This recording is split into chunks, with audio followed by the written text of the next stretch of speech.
Assalamualaikum warahmatullahi wabarakatuh. Apa kabar kakak-kakak kelas 7 SMP Cikal Cendekia yang saya banggakan? Pada pertemuan kali ini, kita akan membahas tentang perangkat lunak berdasarkan perangkat. Oke? Simak materi video berikut ini dari awal sampai selesai. Mudah-mudahan bisa menyerap materi dengan maksimal. Assalamualaikum warahmatullahi wabarakatuh.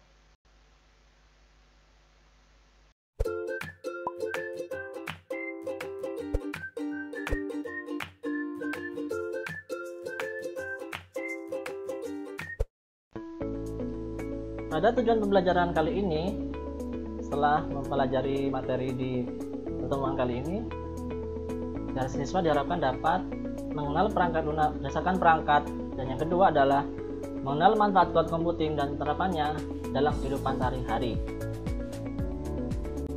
Nah, ini adalah perangkat lunak berdasarkan perangkat itu ada 3 ya, yaitu desktop, yang kedua mobile computing, dan ketiga cloud computing. Kita bahas desktop dulu ya. Desktop, komputer atau komputer meja, atau juga disebut desktop saja, adalah komputer pribadi yang ditujukan untuk penggunaan secara umum di satu lokasi, contoh rumah, sekolah, kantor, pabrik, dan sebagainya. Jadi ini adalah model komputer yang hanya berada di satu lokasi dan tidak bisa dibawa kemana-mana ya. Contohnya cuma di rumah, sekolah, kantor, dan sebagainya. Komputer ini berlawanan dengan jenis komputer jinjing atau komputer portable, contohnya laptop ya. Nah, ini adalah contoh komputer portable tadi adalah jenisnya laptop ya. Nah, ini adalah contoh komputer desktop pada slide ini ya. Jadi ini ada layarnya, ada keyboardnya, ada mouse-nya, ada CPU-nya. Jadi ini tidak bisa dibawa kemana-mana, ini hanya pada satu tempat saja ya. Komputer yang ada di meja atau yang hanya berada di satu lokasi. Sejarah komputer desktop. Pada awalnya, komputer desktop diprogram hingga menjadi kalkulator atau komputer. Ini diprogram maksudnya ya. Dan kemudian dibesarkan pada paruh kedua tahun 1960-an. Selanjutnya komputer model desktop diperkenalkan pada tahun 1971. Ini adalah contohnya. Ini masih jadul banget ya, tahun 70-an seperti ini. Nah, untuk sejarah komputer desktop itu lebih lengkapnya kalian bisa menyimak materi pada video sebelumnya ya, bisa dicari di sejarah komputer. Karena nanti kalau dijelaskan lagi di sini akan lama ya. Silakan untuk membuka kembali materi video yang berkaitan dengan sejarah komputer pada pertemuan-pertemuan sebelumnya. Mobile computing. Nah, mobile computing ini adalah kemampuan teknologi untuk menghadapi perpindahan atau pergerakan manusia dalam penggunaan komputer secara praktis. Ini secara umum ya. Ada juga beberapa pengertian tentang mobile computing, yaitu yang pertama adalah merupakan paradigma baru dari teknologi yang mampu melakukan komunikasi walaupun user melakukan perpindahan. Contohnya ya ketika pengguna atau user itu menggunakan smartphone Android ya. Jadi dia kemanapun dia berpindah, maka gadgetnya akan selalu dia bawa atau akan selalu dia gunakan. Yang kedua merupakan kemajuan teknologi komputer yang disebut sebagai mobile atau portable komputer yang dapat berkomunikasi secara nirkabel atau wireless. Maksudnya ini adalah mobile komputer atau portable komputer seperti contohnya laptop atau yang bentuknya lebih kecil yaitu smartphone, Android, iPhone, dan sebagainya yang dapat berkomunikasi tanpa adanya kabel ya atau wireless. Jadi sudah ada tenaga dari baterainya ya. Yang ketiga merupakan sekumpulan peralatan atau hardware, data, dan perangkat lunak aplikasi yang bermobilisasi atau berpindah lokasi. Jadi mobile computing ini adalah satu perangkat yang terdiri dari beberapa elemen, yaitu ada peralatannya hardware, ada datanya. Datanya apa? Datanya adalah kuota internet. Kuota internet itu ya itulah data ya. Dan perangkat lunak itu sendiri yang ada aplikasinya. Contohnya ketika kita memakai handphone, sudah pasti wujud fisiknya adalah handphone itu ya, smartphone atau Android. Kemudian ada data internetnya dan ada perangkat lunak aplikasi yang bisa kita gunakan. Nah ini, manusia bergerak secara dinamis dari satu tempat ke tempat yang lain sehingga membutuhkan device atau gadget atau peralatan yang mampu mengikuti pergerakan kita atau pergerakan pengguna itu. Nah, pergerakan user atau pengguna itu yang pertama adalah posisi geografis, jaringan komunikasi, peralatan komunikasi, dan perpindahan antara aplikasi. Contohnya kalau posisi geografis dia berpindah dari satu daerah ke daerah lain. Kalau jaringan komunikasi dia berpindah dari provider satu ke provider lain ya. Peralatan komunikasi dia misalkan mengakses email atau Google Mail di smartphone, kemudian dia mengakses ke laptopnya. Jadi perpindahannya begitu ya. Dan perpindahan antara aplikasi. Contohnya adalah ketika dia habis memakai aplikasi Gojek, dia memakai aplikasi Ruang Guru misalkan atau aplikasi yang lain. Nah, ini kalau pergerakan device, pergerakan gadgetnya ya. Posisi geografis sama dengan yang tadi adalah perpindahan dari satu tempat ke tempat lain, satu kota ke kota lain, atau yang kedua adalah perpindahan jaringan komunikasi. Misalkan dia device itu menggunakan jaringan komunikasi provider Simpati, kemudian berpindah ke jaringan komunikasi Indosat atau Smartfren, atau mungkin jaringan komunikasi Wi-Fi.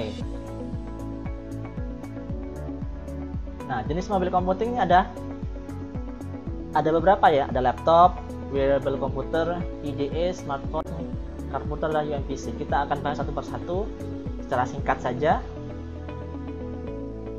Nah, ini adalah, kalau laptop sudah paham ya bentuknya ya. Ini adalah wearable computer atau singkatnya adalah komputer yang bisa dipakai, komputer kecil yang bisa dipakai ya. Ini smartwatch ya. Ini adalah jam tangan digital yang sudah bisa melakukan panggilan telepon, mendengarkan musik, membuka email, chat, dan sebagainya. Ini adalah PDA. Nah, ini smartphone yang kita sering pakai, Android atau iPhone. Ini komputer. Komputer ini adalah seperangkat alat komputer versi kecil yang terdapat dari komputer pena ya. Awal mula dikembangkan oleh Microsoft. Sekarang komputer. Komputer adalah satu perangkat komputasi atau komputer yang terpasang di mobil. Komputer ini bisa dipakai untuk GPS, Bluetooth, dan sebagainya. Nah, ini adalah contohnya. Kita akan melihat videonya pada sesi berikut.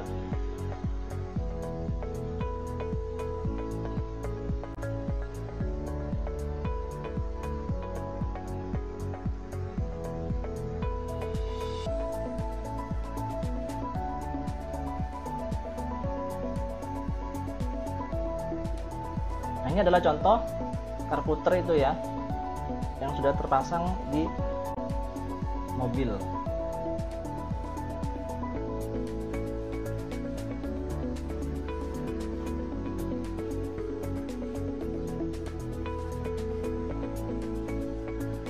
Nah, ini kelebihan mobil computing. Yang pertama adalah mobilitas atau perpindahan.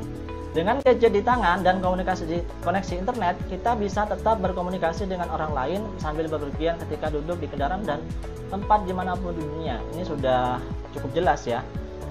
Ketika orang itu menggunakan gadget di tangannya, dia bisa berkomunikasi dengan orang lain sambil bepergian kemanapun. Ketika duduk, ketika naik kereta, ketika naik bis, ketika naik pesawat, dan sebagainya. Kalau kan gadget yang dia pakai masih terkoneksi dengan internet. Yang kedua adalah keefektifan. Karena mobilitas yang tinggi, lebih banyak pekerjaan dapat diselesaikan. Misalkan ketika orang itu tidak bisa hadir di pertemuan secara offline, dia bisa ikut secara online, misalnya lewat aplikasi streaming ya, seperti misalkan Zoom, Google Meet, dan sebagainya. Ada juga memberikan opsi kepada perusahaan untuk menerapkan penugasan jenis kerja work from office atau bekerja dari rumah, ataupun work from home, bekerja dari, ini maksudnya work from office itu bekerja dari kantor ya, bekerja dari kantor ataupun work from home, yaitu atau bekerja dari rumah, atau mungkin gabungan keduanya. Jadi ketika dalam seminggu dia pegawai itu hadir bekerja di kantor, dia sebagian hari dia kerja dari rumah dan sisanya dia kerja dari kantor, atau gabungan keduanya. Ini contohnya ya di berita Kompas, pada saat pandemi COVID-19 membuat pemerintah mengimbau masyarakat agar tidak beraktivitas di luar rumah. Pada perusahaan yang besar seperti Twitter, perusahaan media sosial yang sudah sangat besar ini ya, mengimbau para pegawainya agar bekerja dari rumah sejak awal Maret saat virus corona mulai menyebar di luas di Amerika Serikat. Belakangan, perusahaan itu kemudian memutuskan untuk membolehkan para pegawai bekerja dari rumah selamanya, tanda kutip ya, bahkan setelah pandemi COVID-19 berlalu. Nah, ini sudah diungkapkan sendiri oleh direkturnya ya, Direktur C. Jadi mungkin tanda kutip selamanya ini untuk secara umum pegawainya bekerja dari rumah, tapi mungkin untuk rapat-rapat penting yang dianggap sangat penting ya bisa rapatnya di kantor atau dari rumah lah gitu. Jadi ada tanda kutipnya ini. Mungkin itu ya salah satu kelebihan mobile computing. Kekurangannya yaitu adalah rendahnya jaringan bandwidth. Bandwidth adalah maksimal besar transfer yang dapat dilakukan pada satu waktu dalam pertukaran data. Nah, ini contohnya ya. Ketika kita berada dalam satu jaringan di WiFi atau jaringan provider internet, kita bisa tes ya kecepatan download sama uploadnya. Inilah yang disebut bandwidth itu ya. Jadi kapasitas bandwidth itu tergantung dengan penyedia jaringan dan lokasi user. Misalkan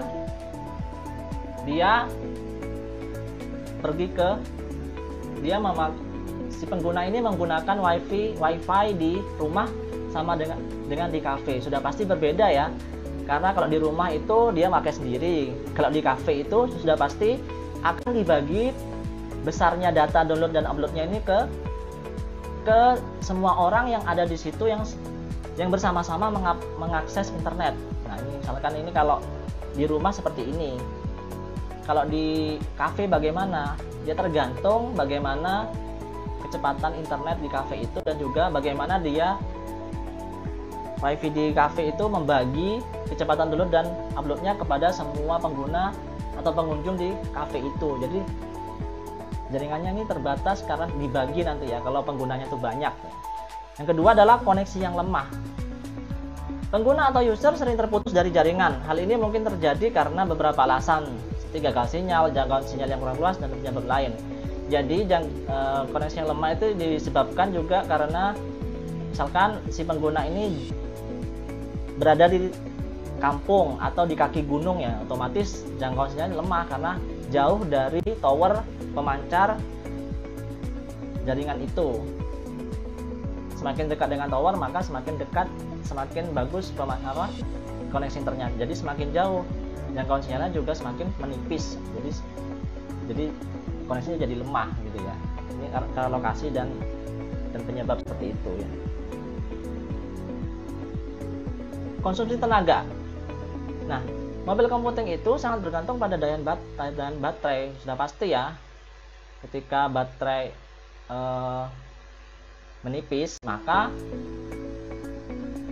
kemampuan si HP smartphone itu dalam menangkap sinyal juga terbatas. Jadi berapa sih daya tahan baterai? Jadi daya tahan baterai tergantung ya pada kemampuan baterai itu menyimpan daya di dalam baterainya. Oke, mungkin itu saja. Mudah-mudahan bermanfaat pertemuan kali ini. Kalau ada pertanyaan silakan bertanya di grup atau japri Bapak. Wassalamualaikum warahmatullahi wabarakatuh.